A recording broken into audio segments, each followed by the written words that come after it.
All right. Welcome back, everyone, to the deep dive. We've got a real interesting one today. Definitely intriguing. Yeah, it is. And let me tell you, I've been looking forward to this one. Buckle up, because we're diving into something, well, let's just say it's not your everyday topic. Definitely not. We're talking about personal visions, and not just any vision. This one seems to connect to, well, the book of Revelation. Yeah, you read that right. We've got this document, a descent into the abyss, and the author, get this, was just chilling, playing a video game. It was Christmas break, time to relax. Most wonderful time of the year. You got it. And bam, suddenly transported to like another dimension or something. Wild stuff. You're not kidding. That's quite the way to spend the holidays. Okay, so let's get into it. The author starts by describing this, like intense darkness. They can see this glowing light off in the distance, and there are these creatures. They're like nothing they've ever seen before. They say they're kind of like animals, but different. That's where it starts getting really interesting. The author mentions that these creatures, they don't seem to notice the author at all. Almost like the author was a ghost. Exactly, like passing right through them. It's as if the author wasn't meant to interact with this other realm, just to observe. Whoa, okay.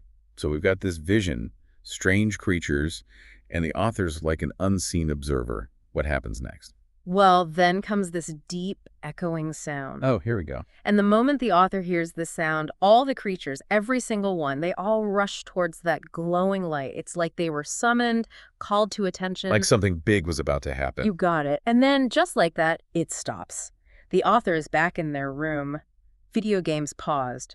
But get this, the author has no idea how much time has passed. Talk about a jarring experience, Yep. right? Like, how do you even process something like that? That detail about the pause game is really interesting. It's like there's this gap in the author's conscious experience. We're left wondering what happened during that missing time, and how much time are we even talking about? Seconds, minutes, hours. It's unsettling. Totally. It's like a glitch in the matrix or Your something. matrix, exactly. And here's where it gets even crazier. The author connects this entire vision to a specific passage in the Bible, Revelation chapter 9, verses 1 through 11.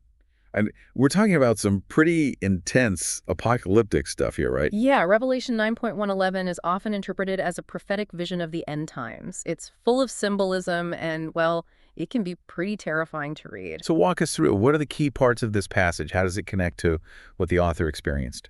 Okay, so picture this. A star falls from the sky and opens up this bottomless pit, this abyss. Smoke billows out, darkening everything, the sun, the sky, everything.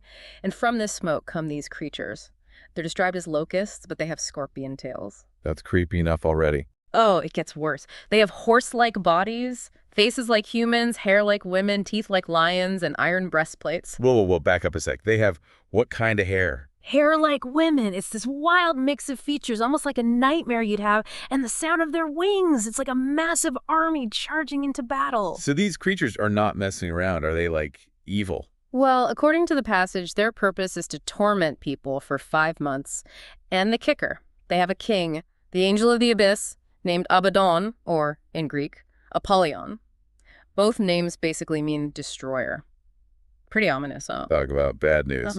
So we've got these terrifying creatures in Revelation, and the author of A Descent into the Abyss sees similar creatures in their vision. What are we supposed to make of that? It's a tough one for sure. Revelation is one of the most complex and debated books in the Bible. Some interpret it literally, others symbolically. There's so many different interpretations out there, but regardless of how you interpret it, the parallels between the author's vision and this passage are undeniable. Right. I mean, it's just too close to be a coincidence.